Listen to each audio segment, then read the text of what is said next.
My father kicked me out at 17 for stealing his $15,000 Rolex. But 4 years later, my grandfather exposed at his birthday that my stepmom and stepsister lied and discovered they stole $200,000 from him. Now he's divorced and broke, begging me to help him. I'm 21 years old. I study graphic design and work part-time at a coffee shop to pay for my stuff. And honestly, I thought I had already processed everything that happened 4 years ago when my father threw me out on the street like I was trash. But it turns out I haven't. Because 2 weeks ago, my grandfather did something at his birthday party that basically exploded the entire lie that destroyed my life when I was 17. And now my father won't stop calling me and sending me messages like nothing happened. Like he didn't leave me homeless as a minor because his wife and his perfect stepdaughter said I was a thief. The thing is, I need to tell this whole thing from the beginning because people don't understand what it feels like when your own father looks at you with disgust and tells you that you have an hour to pack your things and get out of his house, and doesn't even give you the chance to explain your side of the story. I guess I should start by explaining how I got to that horrible situation. My mom and dad got divorced when I was like 12 years old, and it was an ugly divorce, the kind where they yell at each other in court and everything is a mess. My mom, Joyce is her name, always had mental health problems, like severe anxiety and depression. And after the divorce, she got a lot worse. I mean, she got to the point where some days she couldn't even get out of bed. That's why custody went to my dad, Jonathan, who at the time seemed like the more stable option. I lived with him from age 13 to 17, and during the first year, everything was more or less okay. It was weird being in a house without my mom, but at least my dad made an effort to make me feel comfortable. He asked me how school was going. We had dinner together. Normal father-daughter stuff. But then he met Gloria when I was 14, and that's when everything really started to change. Gloria had a daughter, Vanessa, who was a year older than me, like 15 at the time, and from the first day I met them, I knew things were going to get complicated. Vanessa was one of those girls who are pretty and know it, and who use that to manipulate everyone. And Gloria was even worse because she was super sweet and charming when my dad was around, but the moment he left the room, she became cold and calculating. They got married like 6 months after meeting, which seemed super fast to me, but my dad was like blindly in love. I don't know. And suddenly I had a stepmother and stepsister living in my house. The first months after the wedding were weird but manageable. Gloria made passive-aggressive comments about my clothes or my room or how I ate, but nothing super obvious. Things like, "Oh, Samantha, are you really going out in that blouse?" Or "You shouldn't eat so much bread if you want to keep your figure." Comments that technically sound like advice but actually make you feel like crap. Vanessa ignored me most of the time or made fun of me with her friends when they came to the house. And I basically spent my time in my room, doing homework, and avoiding being in common areas. My dad worked a lot. He was a manager at a construction company and made good money. So he wasn't home as much as before, and when he was, Gloria and Vanessa were all smiles and sweetness, like the perfect family.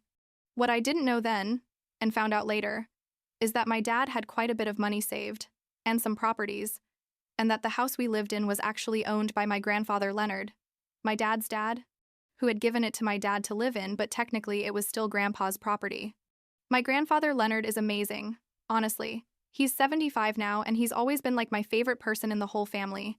He loves me a lot and always supported me even when my dad didn't. But at that time, I didn't think much about those money and property things. I was 14, 15 years old. My biggest worry was passing my exams and not having to interact much with Gloria and Vanessa. Things gradually got worse over the next few years. By the time I was 16, it was super obvious that Vanessa was my dad's favorite. I mean, he bought her everything she wanted. Expensive clothes, a new iPhone every year. He even bought her a car when she turned 17, a nice 2018 Honda Civic, while he told me that if I wanted a car, I had to save up and buy it myself. Gloria convinced my dad that I was problematic and difficult. She'd tell him things like, "Samantha talked back to me really rudely today," or "Samantha doesn't help at all around the house." And my dad always believed her without asking me. I tried to talk to him. Like, "Dad, that's not true." But he just told me to stop causing problems and that Gloria was trying to be a good mother to me. Looking back, I should have seen it coming. All the signs were there. Vanessa started going out partying a lot when she was 17. She'd come home super late or sometimes not at all, and my dad and Gloria didn't say anything to her. But if I came home 10 minutes late from my friend's place, They'd ground me for 2 weeks. Vanessa failed like 3 classes at school, and my parents paid for expensive tutoring and told her not to worry. While I got a B in math once and my dad gave me an hour-long sermon about responsibility and effort, it was obvious the rules were different for her and for me, but I thought that if I behaved well and got good grades and didn't cause problems, eventually my dad would realize that Gloria and Vanessa were manipulating him. But that didn't happen. What happened was that one day, when I was 17 years old and in my senior year of high school, my dad's expensive watch disappeared. It was a Rolex that my grandfather Leonard had given him like 10 years ago. It was probably worth about $15,000 or something like that. I'm not sure of the exact price, but I know it was super expensive, and my dad took really good care of it. He kept it in a special box in his room. One Tuesday night, my dad came home from work and went to put on the watch like he always did, and it wasn't there. He started looking for it everywhere. Checked his whole room, the bathroom, the living room, and nothing. He was like hysterical, yelling, "Where's my watch? Who touched my watch?" And we all started looking too. After like an hour of searching, Gloria and Vanessa called me to the living room. My dad was standing there with his arms crossed and that face he made when he was really angry, the veins in his neck all bulging, and I immediately knew something bad was going to happen. Gloria said, in that all calm and fake voice, "Samantha, we have to ask you something and we need you to be honest." And I said, "Okay, what's up?" Not understanding yet. Vanessa then said, literally with no emotion on her face, "I saw you going into Dad's room on Sunday, when he wasn't there, and I saw you taking something from his dresser." I was like frozen, because that was completely false. I hadn't even been in my dad's room on Sunday. I had been all day studying for a test at the school library with my friend, but before I could say that, Gloria added, "Oh yes, honey. I also saw you lurking around the hallway near our room that week, and I thought it was weird, but I didn't want to say anything." My dad looked at me and said, "Samantha, tell me the truth. Did you take my watch?" And I said, "No, Dad. I didn't take anything. I didn't even go into your room. On Sunday, I was at the library all day. My friend can confirm it." But he just shook his head like he didn't believe me. I tried to explain to him. I said, "Dad, seriously? I didn't do anything. Vanessa is lying. I don't know why, but she's lying. And you can search my room if you want. Go through all my stuff. You're not going to find anything." But he was so convinced, so sure I was guilty. "Gloria," said Samantha, "if you sell the watch and give us back the money, we won't call the police. We can solve this as a family." And I was like, "What? What are you talking about? I don't have the watch. I didn't sell it. I didn't do anything." Vanessa started crying, fake tears obviously, saying, "I can't believe you'd do this to Dad. After everything he's done for you." And Gloria was hugging her and stroking her hair, and my dad looked at me with so much disgust, so much disappointment. I swear I tried to defend myself. I spent like 2 hours that night trying to explain to my dad that I hadn't done anything wrong, that they were lying, that please believe me, but he didn't want to listen. He said things like, "I always knew you had problems. Your mother filled your head with crazy ideas. You're a liar and a thief. And I don't want someone like that living in my house." I was crying, begging him to let me call my friend so she could confirm I was at the library, but he said, "I don't want more lies. I want you to pack your things and get out of my house right now." I said, "Dad, I'm 17 years old. Where am I supposed to go?" And he said, "That's not my problem. You should have thought about that before you stole from me." That night, with Gloria and Vanessa watching me from the doorway with satisfied faces that still give me nightmares, I packed everything I could into 2 suitcases and a backpack. My books, my clothes, some photos, my school laptop, the basics. My dad didn't help me, didn't talk to me, just watched me pack with his arms crossed like I was a criminal. When I finished and came down the stairs with my suitcases, he opened the front door and said, "I hope you learned something from this, and I don't want to see you around here again." He literally threw my stuff onto the front lawn and closed the door. I stood there in the yard at 11 at night with 2 suitcases and nowhere to go. And you know the worst part? Some of the neighbors' windows had their lights on. People definitely heard and saw everything, but nobody came out to help me or ask if I was okay. I called my mom Joyce from my cell phone, shaking and crying so much I could barely speak, and told her what happened. She came to pick me up around midnight. She lived in a small apartment like 40 minutes away. And when I got there, it was a mess. You know, the apartment was cluttered and smelled weird, and she clearly hadn't been taking her medications. But she let me stay there. And for the next 4 years, I basically lived in that chaotic apartment with my mom, who some days was fine, and other days couldn't even leave her room. I finished my last year of high school living there, graduated with good grades despite everything, and then enrolled in community college because I couldn't afford a 4-year university. During those 4 years, my dad didn't contact me even once. Not a text message, not a call, nothing. For my 18th birthday, nothing. For Christmas, nothing. It was like I had ceased to exist for him. My grandfather Leonard did contact me. He called me every 2 weeks or so and sent me money when he could, like $200 or $300 to help me with school and food. And he always told me, "Your father is an idiot. I'm so sorry for what he did to you, but you're going to be okay. You're stronger than him." And my grandfather honestly saved me. Without his financial and emotional support, I don't know how I would have survived those years. I worked at 3 different jobs during college: waitress, cashier at a store, babysitter, whatever to pay for my stuff, because I didn't want to depend completely on my mom, who could barely support herself. I graduated from community college like 6 months ago, transferred to a university to finish my degree in graphic design, and was starting to feel like my life was going in a good direction. You know, I had new friends, a job I liked, plans for the future. I had more or less accepted that my dad wasn't going to be part of my life ever again, and I was okay with that. Or at least that's what I told myself. And then came my grandfather's birthday party 2 weeks ago. My grandfather was turning 75 and wanted to have a big party at his country house. He invited a ton of family, like uncles, cousins, lifelong friends, and he told me he wanted me to come. I asked him, "Is my dad going to be there?" And he said, "Yes, but don't worry, you can avoid him. The house is big and there will be lots of people. Just come, please. It's important to me." So I went. And it was super awkward from the moment I arrived because my dad was there with Gloria and Vanessa, and all 3 of them saw me come in and made surprised faces and then completely ignored me the rest of the afternoon. The party was fine at first. I ate, talked to some cousins I hadn't seen in years, tried to enjoy the event, but like halfway through the party, my grandfather asked for everyone's attention. He stood in the center of the room with a glass of wine in his hand and said something like, "I want to thank you all for coming to celebrate with me. And I want to take this moment to clarify something that should have been clarified 4 years ago." Everyone went quiet, looking at him with curiosity. And I was like, "What's happening?" My grandfather then said, "A few months ago, I found out something very interesting.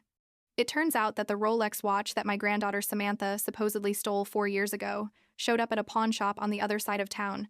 And you know who sold it? Vanessa, my dear stepdaughter, sold it for $8,000 4 years ago."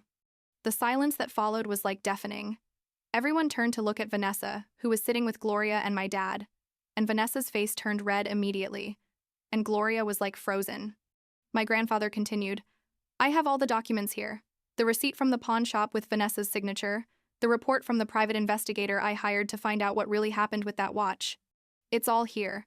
And the reason Vanessa sold the watch is because she had an accident with her new car. She was driving drunk, crashed into a pole, and needed money quickly to pay for repairs without Jonathan finding out about the accident.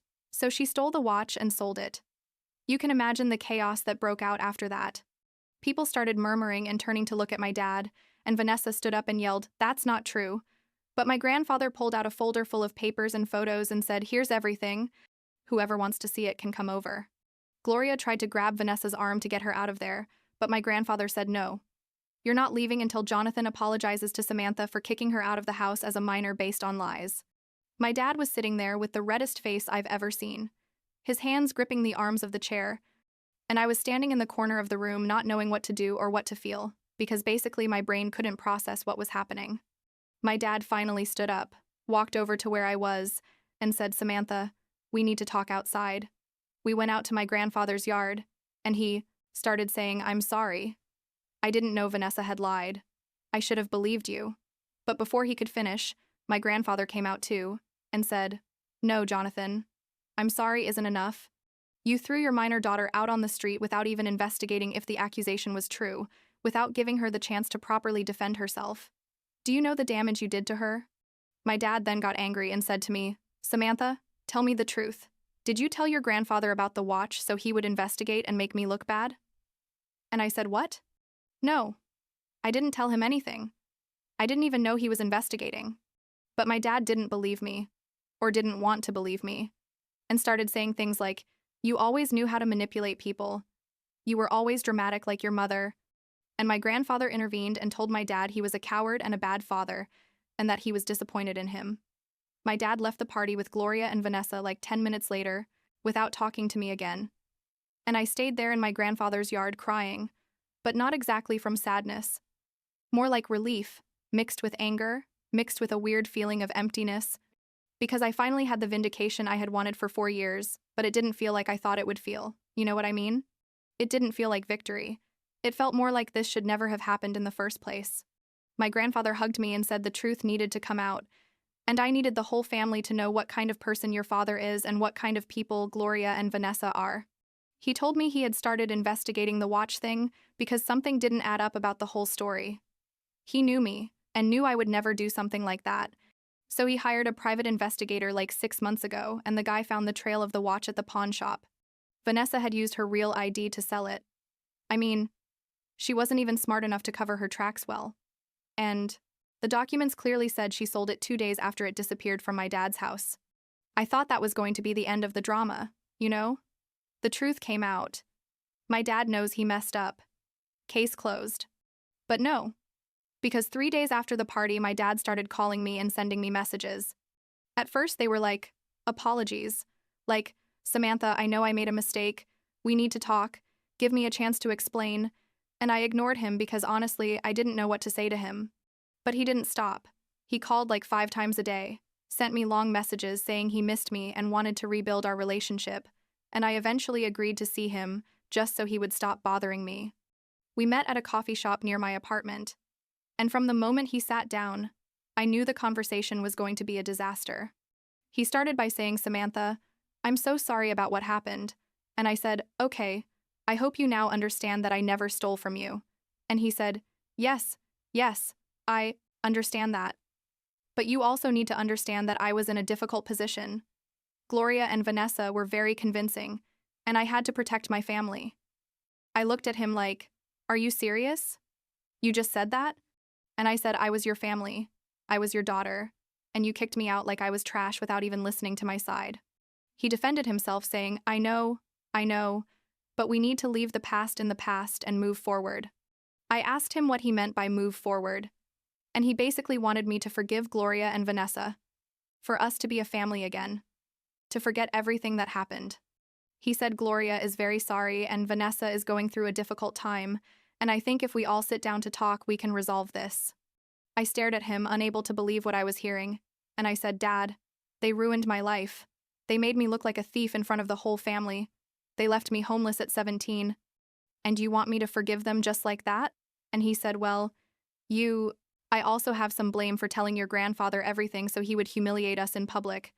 And that's when I got up from the table and left, because I wasn't going to keep listening to that garbage. But things got worse. Or better, depending on how you look at it. Turns out my grandfather kept investigating Gloria and Vanessa after the party and discovered that for the past 4 years they had been stealing money from my dad in ways he didn't even know about. Gloria had credit cards in my dad's name that he didn't authorize. Vanessa had taken out student loans with my dad's information and spent the money on who knows what. Between the two of them, they had spent like $200,000 from my dad's accounts. It was basically large-scale fraud and identity theft. My grandfather showed all this information to my dad and told him either you confront your wife and stepdaughter about this or I'm going to the police. My dad confronted Gloria. And Gloria initially denied everything. But when my dad threatened to call the police, she admitted that yes, she had used his information and his money, but said it was because he never gave her enough money for her and Vanessa, that they were necessary expenses, basically trying to justify the theft. My dad then said they were going to divorce and he was going to report them to the police, but Gloria threatened him by saying he knew about everything and that he was also an accomplice. So my dad got scared and didn't report them, just kicked them out of the house. Here comes the part that gives me the most satisfaction and at the same time makes me feel weird. My grandfather, furious with my dad for not taking proper responsibility and for continuing to defend Gloria and Vanessa, even after everything they did, decided to cut my dad off financially.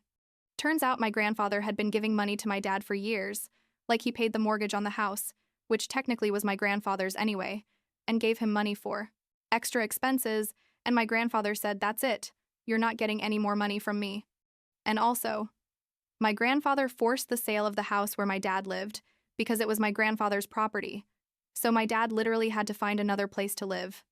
Gloria, when she found out my dad no longer had access to my grandfather's money and that the house was going to be sold, decided she no longer wanted to be married to him and asked for a divorce. Like that fast. As soon as the money ran out, she left and took Vanessa with her. My dad is now living in a small apartment, working but without my grandfather's financial backing that basically kept him comfortable, and he keeps sending me messages saying he needs my help to talk to my grandfather, that if I ask my grandfather to forgive him, he'll listen to me, that this is all my fault for telling my grandfather about the watch in the first place, which isn't even true because I didn't tell him anything. I blocked his number last a week because I couldn't keep reading his messages. They were all like, "I'm the victim here. Everyone is against me. You should support me because I'm your father." And zero real acknowledgement of what he did to me. My grandfather told me I did the right thing blocking him, that my dad needs to learn that actions have consequences, and that it's not my responsibility to fix the mess he created by choosing to believe Gloria and Vanessa over me. So that's how things are now. I'm 21 years old. I'm focused on finishing my degree and building my life away from all that toxic family drama. My grandfather is helping me pay for college and tells me that when he dies, he's going to leave me a significant part of his inheritance, that my dad won't get anything because he officially disinherited him last month. My mom, Joyce, is still a mess, but I love her and see her when I can. She's still living in her chaotic apartment, but at least she's taking her medications now. My dad is divorced, broke, without a nice house, without the perfect family he thought he had, and he's finally understanding that Gloria and Vanessa were only with him for the money. Though he still won't accept that he treated his own daughter like trash based on a lie. Honestly, I don't know how I feel about all this. Part of me feels satisfaction that finally everyone knows the truth and that Gloria and Vanessa didn't come out winning in the end. But another part of me just feels empty. Because I basically lost my dad 4 years ago, and getting him back now isn't going to erase those 4 years of being alone and without his support. And the most complicated part is that he still doesn't really understand what he did wrong. He still thinks he's a victim of circumstances and that I should forgive him and help him fix his life, when he should be focused on understanding the permanent damage he caused me. My grandfather told me a few days ago, "Samantha, you don't owe your father anything. He made his choices and now he has to live with them, and you deserve to build a life without that toxicity." And I think he's right. I mean, I spent 4 years feeling guilty and wondering if somehow I had caused all that. If somehow I was responsible for my dad kicking me out. And now I know I wasn't. That Gloria and Vanessa lied and manipulated, and my dad chose to believe them instead of his own daughter. That's his responsibility, not mine. So I guess this is closure in some weird way. The truth came out and the liars were exposed and lost everything. But it doesn't feel like the happy endings you see in movies where everyone reconciles and cries and hugs. It feels more like, okay, this is what happened. I can't change the past. I can only decide how to move forward. And my decision is to move forward without my dad in my life, because clearly he's not willing to be the father I need or deserve. And that's okay. Honestly, it's okay. I have my grandfather and my mom and my friends and my career, and that's enough for now.